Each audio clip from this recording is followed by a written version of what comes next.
votre pharmacien allié dans le traitement de votre diabète. Présentation rédigée et préparée par Dana Afanasenko, stagiaire en pharmacie, supervisée par Maxime Fontaine, pharmacien propriétaire, en collaboration avec Diabète Drummond. Bonjour et bienvenue. Donc voici le plan de présentation. Nous allons débuter en discutant des enjeux reliés au diabète, par la suite des enjeux reliés au traitement du diabète. Ensuite, le rôle du pharmacien sera discuté. Le rôle du pharmacien dans le traitement du diabète sera également abordé, puis des exemples concrets seront présentés à la fin. N'hésitez pas à cliquer sur l'icône audio de chacune des diapos. Bonne présentation! Tout d'abord, discutons des enjeux reliés au diabète. Le diabète est un problème prévalent et grandissant. Près de 10% de la population québécoise s'en trouve touchée, et la majorité des individus sont des personnes dites âgées, soit âgées de 65 ans et plus. De plus, c'est une maladie chronique et évolutive. Chronique, dans le sens que le traitement est souvent maintenu à long terme, et évolutive, dans le sens que l'état du patient peut évoluer, soit se dégrader ou s'améliorer. Enfin, c'est une maladie avec des complications multiples. Entre autres, on peut noter des neuropathies, soit une atteinte au niveau des nerfs, la néphropathie, soit une atteinte au niveau des reins, la rétinopathie, soit une atteinte au niveau des yeux, de l'artériosclérose, soit une atteinte au niveau des vaisseaux, des infections peuvent être associées et même des dysfonctions érectiles. Pour ce qui est des enjeux reliés au traitement du diabète, tout d'abord, les traitements sont très individualisés, c'est-à-dire qu'ils sont différents de personne en personne selon plusieurs caractéristiques que le médecin et le patient vont déterminer ensemble. C'est pour ça que les cibles d'hémoglobine glyquée ou encore de glycémie capillaire peuvent être différentes dans plusieurs cas.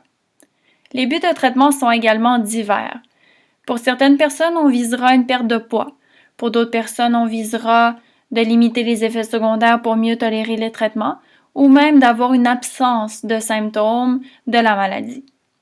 Enfin, les comorbidités présentes font en sorte que le traitement du diabète est très complexe car on vise à traiter en parallèle l'hypertension artérielle si présente, la dyslipidémie, l'insuffisance rénale et l'obésité. Pour continuer avec les enjeux reliés au traitement du diabète, regardons maintenant les cibles pour la maîtrise glycémique.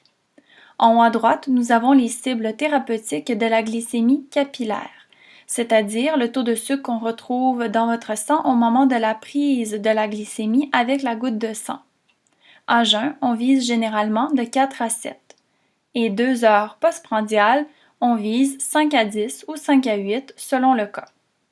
Pour ce qui est de l'hémoglobine glyquée, tout d'abord, c'est une valeur qui est une moyenne de votre glycémie des 2 à 3 derniers mois, dont 50% du taux est attribuable aux glycémies des 30 jours qui précèdent la prise de sang. Les cibles pour ce taux se situent entre 6,5% et moins et vont jusqu'à 8,5% selon les cas. Le tableau 1 présente une corrélation qui existe entre les valeurs de cette hémoglobine glyquée et les valeurs de la glycémie capillaire, ce qui nous démontre le fait que la maîtrise des deux valeurs est primordiale pour assurer le contrôle de votre diabète. En vue de compléter la section des enjeux reliés au traitement du diabète, voici une présentation des signes et symptômes qui peuvent se manifester au moment d'une hypoglycémie et d'une hyperglycémie respectivement. Vous, chers patients, vous êtes l'acteur clé de votre maladie. Vous êtes expert de vos symptômes et nous vous encourageons à les suivre et en parler à votre professionnel de la santé si vous manifestez un ou plusieurs de ces symptômes. Pour ce qui est du rôle du pharmacien, le patient est au centre de nos interventions. Le but, c'est de lui fournir des soins pharmaceutiques. Ce continuum commence par une analyse. On fera l'analyse soit des nouvelles prescriptions, la condition du patient. On va le conseiller par rapport à son médicament ou sa maladie. On va l'éduquer par rapport à son médicament ou sa maladie et même à ses habitudes de vie. On va le référer à d'autres professionnels de la santé s'il le faut ou à d'autres sources et on va faire un suivi de sa thérapie médicamenteuse, que ce soit avec les nouveaux médicaments ou les médicaments qui sont déjà connus. Maintenant, discutons du rôle du pharmacien dans le traitement du diabète. Le premier aspect soit l'analyse. Le pharmacien va regarder si le traitement est optimal chez le patient. Est-ce qu'il lui permet d'atteindre les cibles que le médecin a proposées?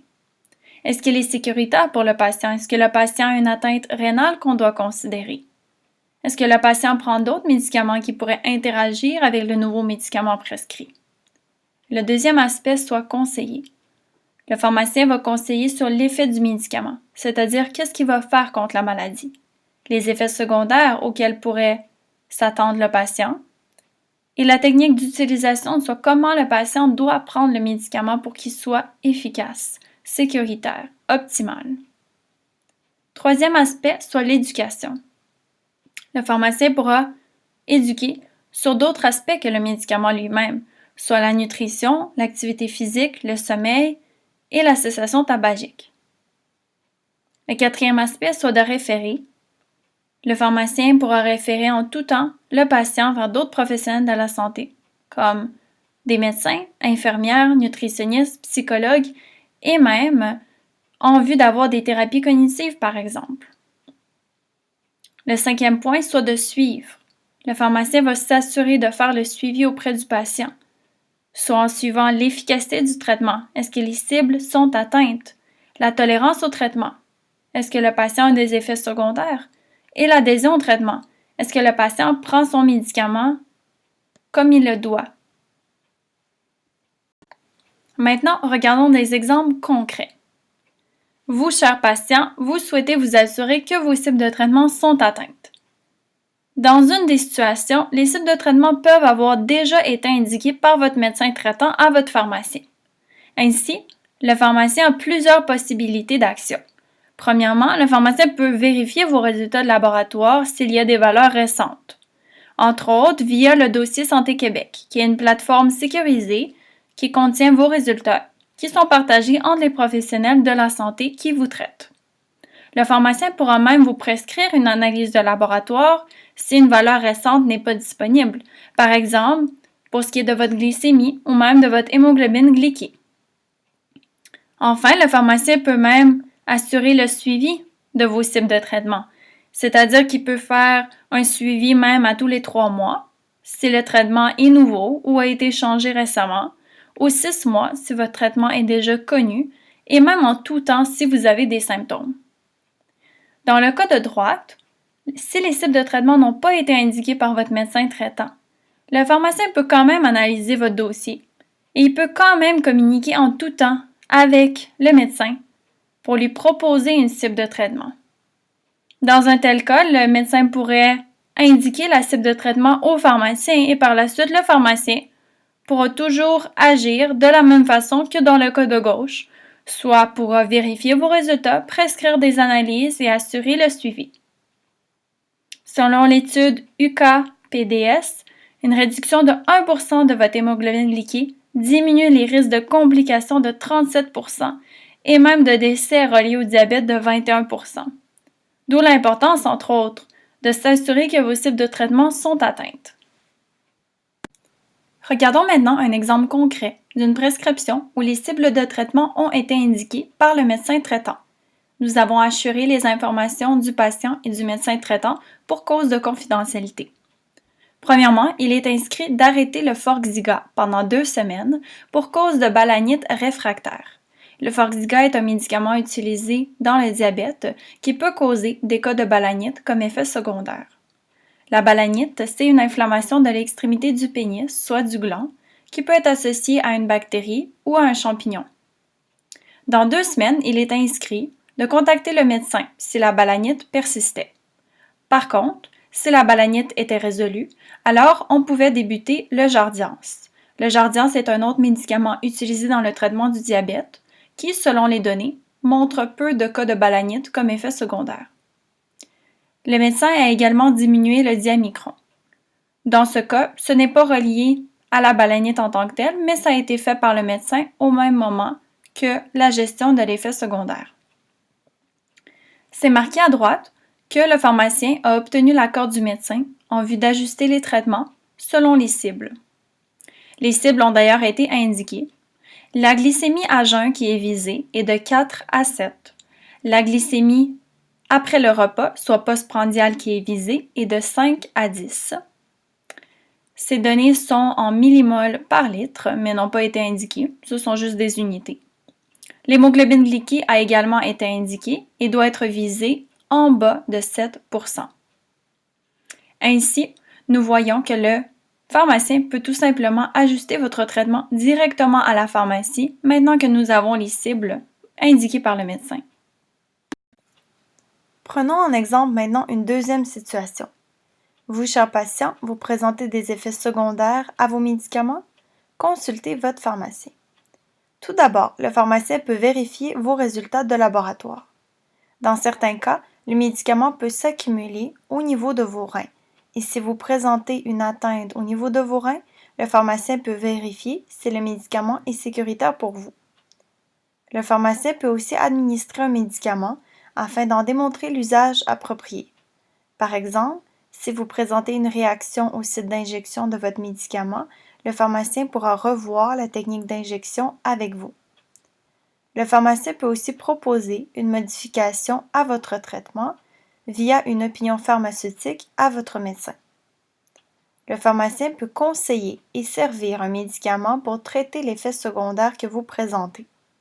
Dans certains cas, des ordonnances collectives sont disponibles dans certaines pharmacies, ce qui permet au pharmacien, par exemple, de servir une crème antifongique contre une infection à champignons. Le pharmacien peut aussi vous référer à un autre professionnel de la santé selon le besoin. C'est-à-dire, après vous avoir consulté, le pharmacien pourra juger de la situation et vous référer à un autre professionnel de la santé. Regardons maintenant des exemples concrets où le pharmacien peut vous aider. Est-ce votre cas? Avez-vous de l'intolérance gastrique, des ballonnements, de la diarrhée en prenant votre metformine? Le pharmacien peut vous conseiller sur sa prise ou encore, votre pharmacien peut vous conseiller et servir un médicament via une ordonnance collective pour vos symptômes. Pensez-vous avoir une infection urinaire ou une vaginite à levure ou une balanite sous traitement avec Jardiance? Via l'ordonnance collective, votre pharmacien peut vous conseiller et servir un antibiotique ou un antifongique selon les symptômes que vous présentez. Êtes-vous inquiet de vous injecter votre Victoza? Votre pharmacien peut vous démontrer la technique d'injection à la pharmacie. Êtes-vous âgé et présentez-vous des hypoglycémies avec votre diabéta? Votre pharmacien peut envoyer une opinion pharmaceutique à votre médecin pour suggérer une alternative de traitement. Votre glycémie à jeun est-elle de 9 alors que votre médecin vous a suggéré de la viser entre 4 et 7? Votre pharmacien peut envoyer une opinion à votre médecin pour suggérer de modifier votre médicament si les cibles de traitement ne sont pas connues.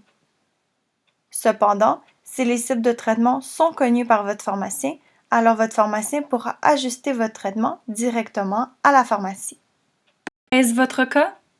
Votre médecin a-t-il mentionné à votre pharmacien que votre hémoglobine glyquée devait être inférieure à 7%? Votre pharmacien peut vous prescrire une prise de sang pour vérifier si cette cible est atteinte. Et votre pharmacien peut ajuster votre traitement directement à la pharmacie par la suite. N'avez-vous pas réussi à voir votre médecin cette année pour faire le suivi de votre diabète? Votre pharmacien peut prolonger vos médicaments si vos renouvellements sont échus et, en avisant le médecin, votre pharmacien peut demander au même moment les cibles en vue de faire le suivi de votre diabète directement à la pharmacie. Ou encore, votre pharmacien peut envoyer une demande de prolongation de vos médicaments au médecin selon le cas. Pour le mot de la fin, j'aimerais d'abord vous remercier de votre attention. J'espère que cette présentation a été utile à tous et intéressante, qu'elle vous a permis d'apprendre davantage sur le diabète et sur le rôle du pharmacien dans le traitement du diabète. Vous, chers patients, j'espère que vous vous sentez mieux entourés, mieux encadrés et prêts à affronter votre maladie et à en prendre votre santé en charge. N'hésitez pas à nous contacter pour de plus amples informations. Merci beaucoup et bonne journée.